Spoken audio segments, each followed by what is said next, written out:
ఏమంటే బైబిల్ పంచడానికి వెళుతున్నప్పుడు ఆయన అడ్డుకొని ఆయన ప్రక్కకు తీసుకుని వెళ్ళి ఆయన కొట్టారండి. వయస్సులో పెద్దవాడు, ఆయన పేరు స్వామి, పాస్టర్ స్వామి గారు. మీలో చాలామందికి తెలిసే ఉంటుంది. హాస్పిటల్లో అడ్మిట్ అయ్యారు. ఇది దేశవ్యాప్తంగా సంచలనం అయిపోయింది. మేమందరం వచ్చాం హాస్పిటల్లో ఉన్నప్పుడు ఆయన చూడడానికి. ఏమంటే బైబిల్ని దేశంలో పంచితే తప్ప? నేను అడుగుతున్నాను, ఈ దేశంలో బైబిల్ని మనం పంచితే తప్ప? ఏం తప్పు కాదే. తప్పుగా ఎందుకు చిత్రీకరిస్తున్నారు? ఆ చిత్రీకరించే వాళ్ళే ఉన్మాదులు. చిత్రీకరించే వాళ్ళే ఉన్మాదులు అని చెబుతున్నాను నేను.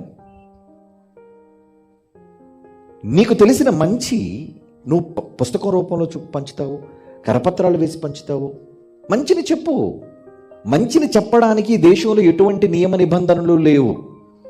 కానీ వైషమ్యాలు, మత సంబంధమైన కల్లోలాలు, రిలీజియస్ రైట్స్ అంటారు వాటిని, ఇటువంటి వాటిని సృష్టించేవాళ్ళు చట్టరీత్యా నేరస్తులు.